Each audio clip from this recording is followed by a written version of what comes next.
Yan nga guys, so tapos ko lang kumain, may dineliver nga sa akin dito na parcel. Ito na yata inaantay ko. Magpapangasinan kasi kami ngayong katapusan. So sabi sa akin ng isang tropa, si Glenn, kailangan daw pagka maglo-long drive ka, kailangan ng early warning device. Kasi pag natsambahan ka ng mga LTO o HPG, malaki raw yung yung multa nun. So umorder ako sa Shopee. Mag-unbox tayo ngayon. So ito nga guys.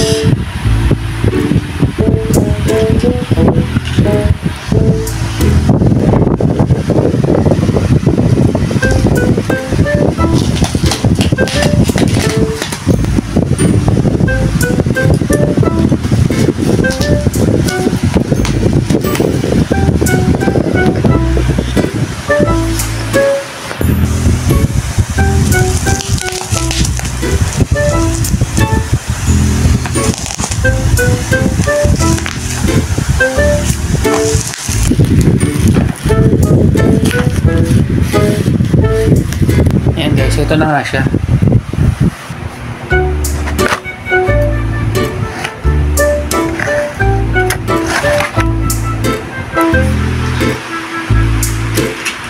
So isang red, isang yellow. Paano babuuhin to? Ayan siya na guys, ang hirap talaga pagka walang nagka-camera eh. So pero ganyan siya. Yun. So gets ko na. So itong tuktok, ibobotones, parang botones lang siya. Yan. Yan. So yan, bobotones mo lang siya. Yun. So once na nakabotones na siya, yung stand niya, lalabas mo lang. Ayan. So ganyan siya. Reflectorize.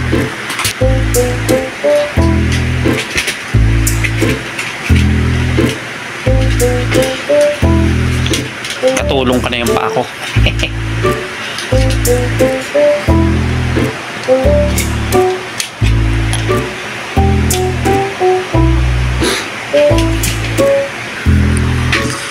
Bale ganyan siya.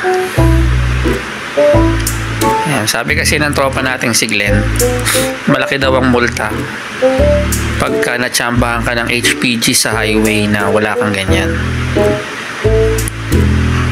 So yan, bumili na tayo guys. Sa Shopee pa lang, price pala nito is 138 pesos. So sa halagang 138, kahit parahin tayo ng HPG, wala na silang masasabi. Kasi yan na yung reflectorize natin na early warning device. So yun. Salamat sa mga nanood.